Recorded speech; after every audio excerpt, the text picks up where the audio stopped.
In today's English lesson, I am going to explain 2 phrasal verbs that will really help you express yourself in English. And I have a couple other tricks and tips up my sleeve to help you express yourself. Right now, I'm at a park. I'd love to show you around, but we might have to wait a minute because a train is coming through. It might be a little bit loud.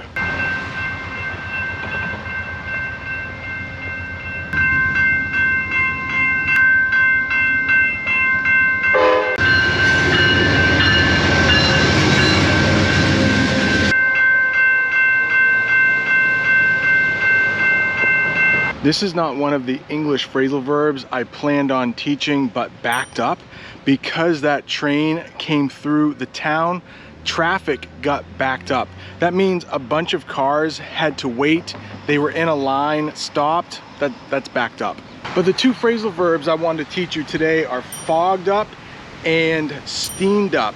And I need to give a shout out to Maria from Argentina for sending along the question. Let's talk about steamed up first. And to do that, we probably should define what steam is. So usually you have water. And when that water gets hot, it could start to boil or bubble. And the stuff that rises from that water when it gets hot, it's what we call steam. Let's say you're making some pasta, and to make that pasta you need to boil water. Maybe you wear glasses, and if you lean over that boiling water, your glasses may steam up. Another way we might use steam up is when you're taking a shower. And I don't know about you, but I like my water to be warm, maybe even hot. And as I'm taking my shower, the room may steam up. The mirror in your bathroom, it might steam up.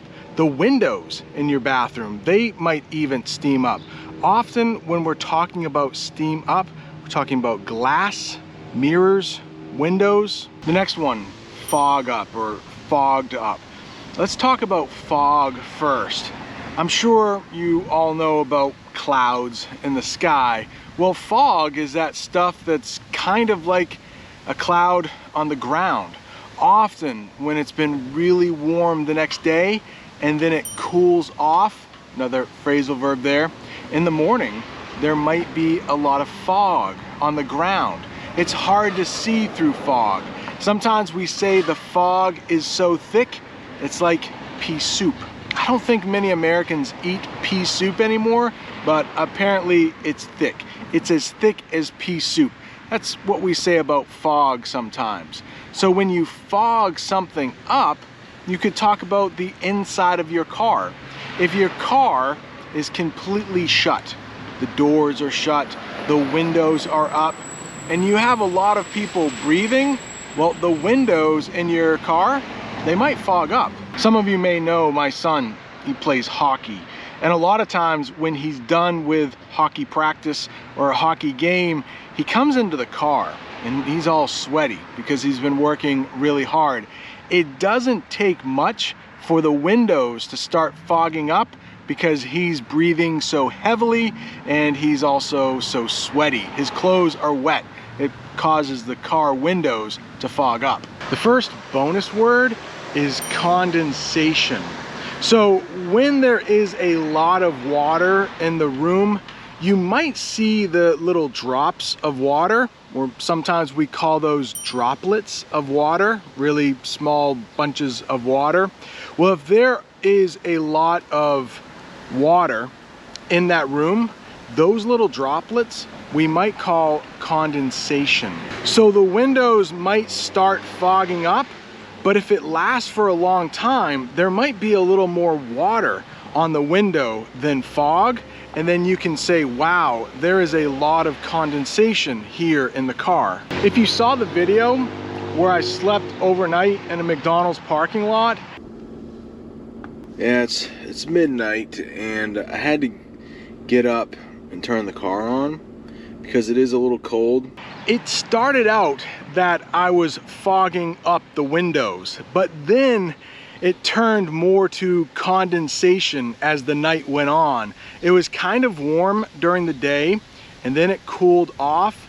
I had the windows up, windows started fogging up, and then it turned to condensation. My sleeping bag and my pillows, I got a little wet with condensation. I'm not sure if you've ever heard of the American Civil War.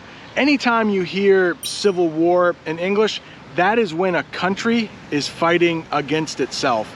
And so in history, the United States, we had a civil war. The North fought the South. And I'm in a park that is commemorating or remembering the soldiers of the Civil War, mostly the northern soldiers because I live in the north.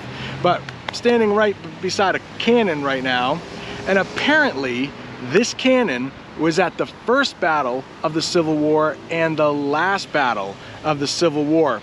There's a plaque over there that says these cannons were the Alpha and the Omega of the Civil War. So anytime you hear the Alpha and the Omega of anything, it means that it's the first and the last. Alpha and Omega, I think it comes from some Greek, doesn't it? Greek? Athanasios. He's from Greece. Maybe he knows. Let me know in the comments, please. The first letter of the Greek alphabet is Alpha. The last is Omega. I don't know, I'm not a Greek teacher. I just know what it means in English.